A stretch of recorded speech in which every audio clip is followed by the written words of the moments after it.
Hello and welcome to Rolling and Mills, the film show about films.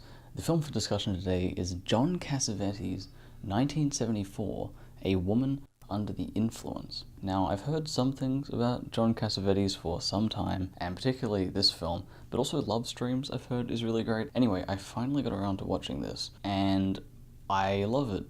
It's great. The crazy thing about it is that it pretty much fits things that I don't normally like to look out for as a critic for criteria, and also for a genre I'm not particularly a fan of. Like, the main appeal of this film is the performance, basically. It's very, very heavy on sitting on the actors' performances and really, really fleshing out these characters, these little idiosyncrasies, and just bathing in the performance, basically. And on top of that, the performance is centered completely around family drama. And normally when I'm criticizing films, you'll notice I talk very, very heavily about the visuals in the film. I'll talk about the characters. I'll try to talk about any symbolism or themes I can get into. And so it's a lot of technical aspects in that, but I don't normally heavily consider acting unless if it's really, really outstanding like it is in this case, or if it's absolutely horrible like in something like Beyond the Black Rainbow, which I just covered. And on top of that, I'm not generally a huge fan of just straight up drama.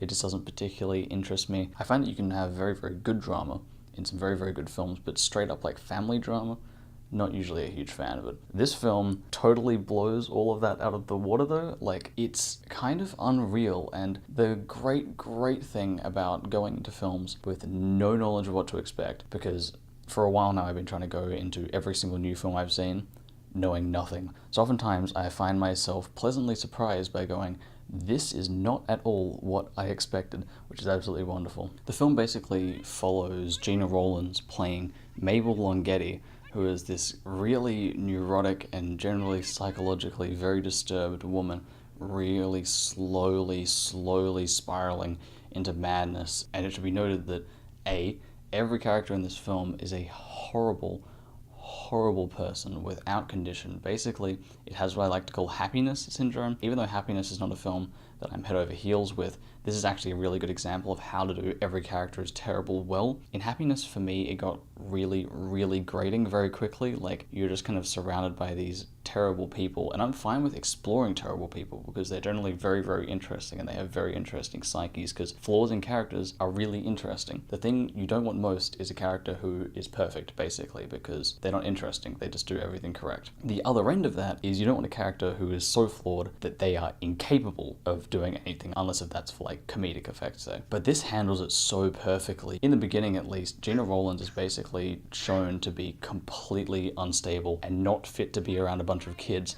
of which she is around constantly. But in the second half, the tables are kind of turned on that, where even though she is obviously still a bit nuts, everyone around her is just terrible, and you can just tell it's just all gonna end horribly, like a 2.5-hour train crash, basically. So it should be noted that a lot of this film is shot in like a cinema verite realist style, where basically John Cassavetes just lets the camera sit and play out performances. And like I was saying before, I'm not normally extremely focused on actors' performances, but this is just incredible. Gena Rowlands basically lays down one of the best performances I have ever seen in film. It is absolutely incredible. And the best part about it is that just showing clips, even silently here, you can just tell by her non-verbal acting, just the skill, like her eyes, her facial expressions are so minute and amazing. It's kind of incredible that she plays this really manic and a kind of hyper extreme character in points,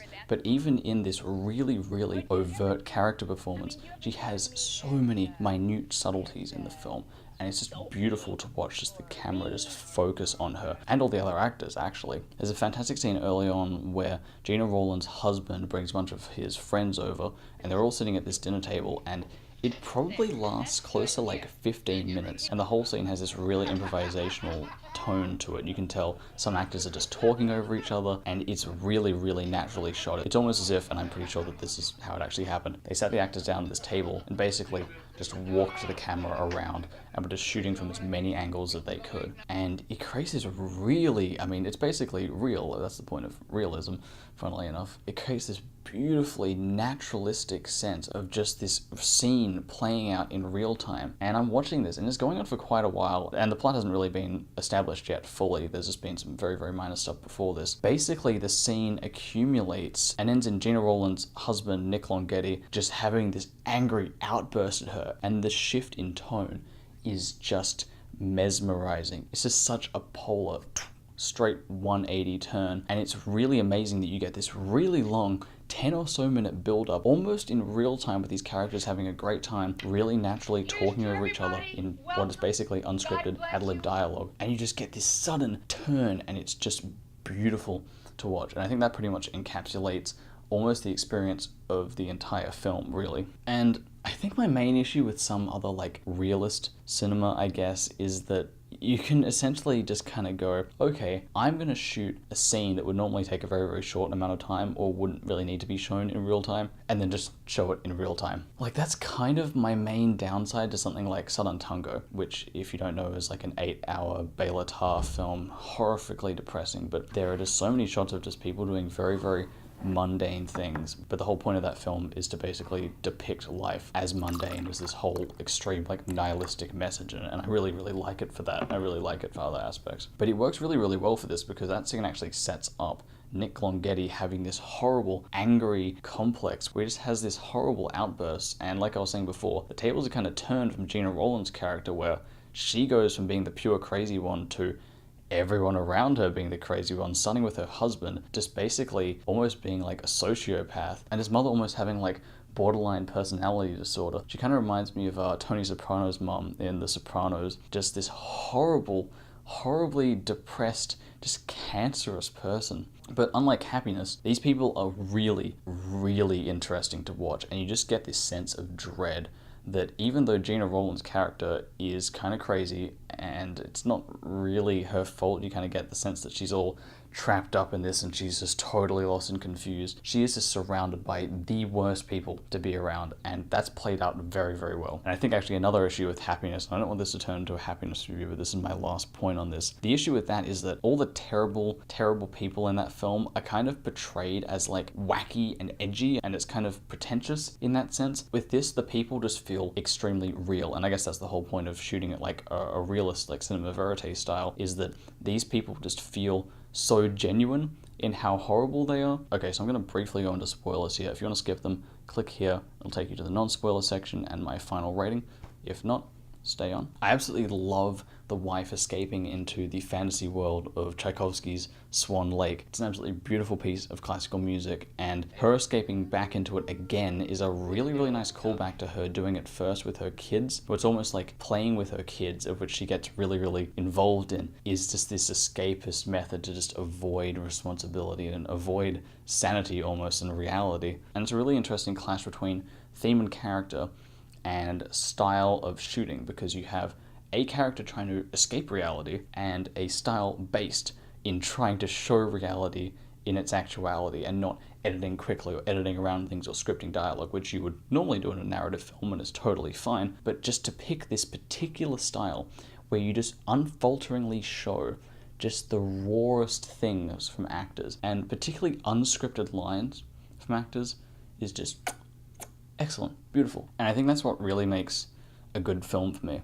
is this synergy between all characteristics to create meaning. It isn't just like, oh, the visuals tell this one story, or oh, the dialogue does this. It's the visuals, the dialogue, the characters, the plot, whatever. Pieces come together to conjoin to just create this flowing piece, and it's exquisite. On a slightly sour note, I did find the ending a little bit abrupt and strange. It actually kind of reminded me of A Taste of Cherry, and I'm not going to spoil the ending to that, but the ending to that is very abrupt and strange, and that film does kind of play with like meta reality and realism there, but I wasn't really a huge fan of that ending either. I found it kind of weird, and I didn't really get the meaning of it, or if there was meant to be any meaning in it.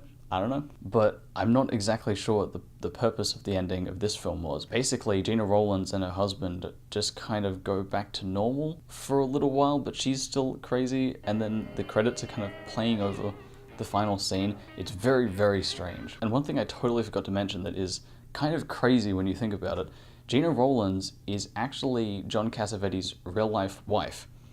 So you got to think about the fact that John Cassavetes basically shot this entire film centered around his wife's performance of being totally neurotic and crazy. And that's just, man, that's so interesting. Like, that just adds such an interesting personal depth to the entire film after you find that out. And I actually didn't know that when I was watching it, and afterward it's just like, what a weird thing to pitch to your wife as well. Man, I don't know how they came up with that. So overall, I love this film. It's beautiful, it's visceral, it's extremely emotional, and just, oh, so raw. And I don't really like using buzzwords generally. I think I say that pretty commonly. Oh, I don't like to say this phrase, I don't like to say this, but this is pretty much like the definition of raw. Sitting your camera down, shooting actors that don't have lines. They're just playing a character. And that's it. And it's brilliant. And I was discussing this with the person I watched this with, and we're talking about how you would pitch this idea to someone to get funded.